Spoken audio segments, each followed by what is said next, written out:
کے بعد اللہ کے نبیوں کا اور ان کے محبوبین بندوں کا وسیلہ پیش کرنا یہ بھی ٹیلی کر گیا الحمدللہ، اور اس کے بعد حرف ندا کے ساتھ پکارنا یہ بھی ٹیلی کر گیا۔ درود پاک پڑھیے، اللہم صلی علی سیدنا و شفیعنا و مولانا محمد مبارک وسلم، صلو علیہ الصلوۃ والسلام علیک یا رسول اللہ صلی اللہ تعالی علیہ وآلہ وسلم۔ تقریباً میں 8:10 یا 15 پہ میں بیٹھا تھا، ابھی 9 بج گئے ہیں، 10 منٹ میری گفتگو صرف باقی رہ گیا ہے، 1 گھنٹے کا ٹائم انہوں نے دیا تھا، 10 منٹ تو میری گفتگو ختم ہو جائے گی، آپ محبت سے پھر سے کہہ دیں یا رسول اللہ۔ چلیے یہ باتیں آپ کو سمجھ میں آ رہی ہیں۔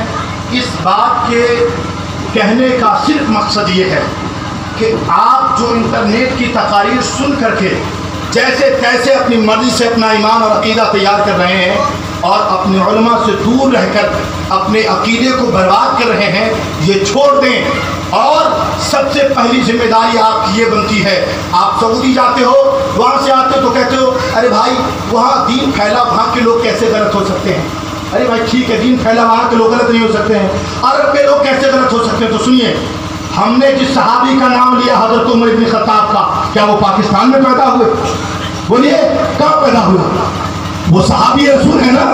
ارے آج کی جو یہودیوں کے اشارے پہ چلنے والی حکومت ہے، یہ آپ کے لیے اتنی مضبوط کہ آپ کس کو دلیل بنائیں کہ وہاں تو یہ ہو رہا ہے، اور ہم انہیں دلیل بنا رہے ہیں جنہوں نے سرکار کے سامنے زندگی گزاری ہے۔ سبحان اللہ، سرکار سے ڈائریکٹ شریعت لیا ہے اور وہ شریعت ہمیں عطا کیا، ہم انہیں چھوڑ دیں اور آج کے سعودی حکومت کی ہم بات ماننا شروع کر دیں؟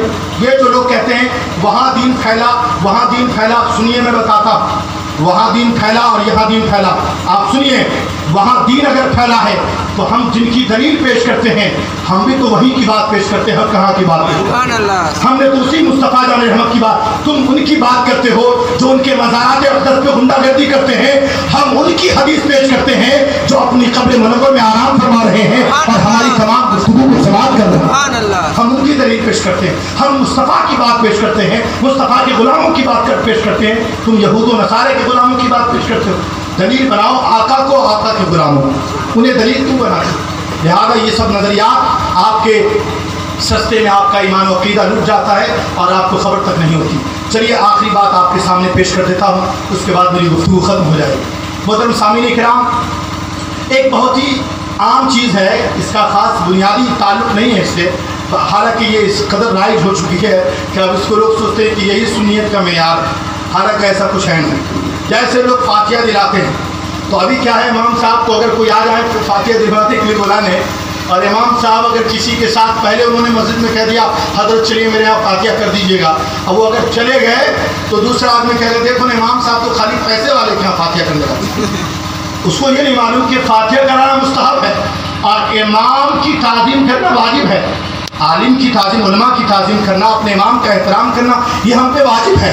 اب دیکھو مستحب جو نہ کیا تو کوئی گناہ نہیں، کر لیا تو ثواب مل گیا، اب اس چھوٹی سی بات کے لیے امام کو برا بھلا کہہ دیا کہ نہیں کہہ دیا؟ اس وقت شعور کے ناخن لے اور سمجھیں کہ ہم کیا کہہ رہے ہیں۔ لہٰذا اس فاتحے پہ لوگ بہت زور دیتے ہیں، لیکن چلیے اس کے لیے ایک دلیل ضرور دے دیتا ہوں تاکہ آپ کو اگر کوئی پھنسائے تو کم سے کم اس کا جواب آپ دے سکیں۔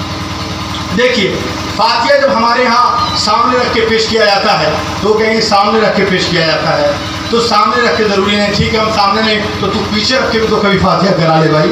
جیسے ابھی حضرت اللہ صاحب نے کہا کہ تم کہتے ہو 12 ربیع الاول کو پیدا نہیں ہوئے آقا، تو ٹھیک ہے اگر تو 8 ربیع الاول کو مانتا ہے تو 8 ہی کو مصطفیٰ کی میلاد بنا لے ذرا سا، اگر تو 5 کو مانتا ہو 5 ہی کو ملانا تم میلاد، لیکن تم تو روڑا ڈالتے ہو سنیوں کے عقیدے کو، تم چھیڑتے ہو سنیوں کو اور ہمیشہ نیا نیا فتنہ پیدا کرتے ہو، تمہیں اتحاد پسند نہیں ہے۔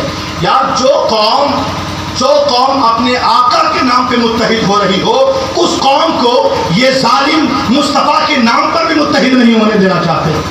اب بتاؤ ٹھیک ہے بھائی ہم کسی نیتا کے ساتھ نہیں جلوس نکالیں گے، آپ اس وقت کیوں نہیں فتوے دیتے ہو جو ہزار ریلیاں بڑے بڑے لیڈروں کی نکالی جاتی ہے، اس وقت کیوں نہیں مسلمانوں کو بیدار کرتے ہو؟ مسلمانوں کسی کی ریلی میں تم سفر نہ کرو، کیوں نہیں فتویٰ لگاتے ہو؟ اور مصطفیٰ کے نام پر جب قوم متحد ہوتی ہے تو تمہیں فتویٰ نظر آنے لگتا ہے، اس لیے کہ تمہارے دل میں بیماری ہے، تم مصطفیٰ کی امت کو متحد ہونا نہیں دیکھنا چاہتے ہو۔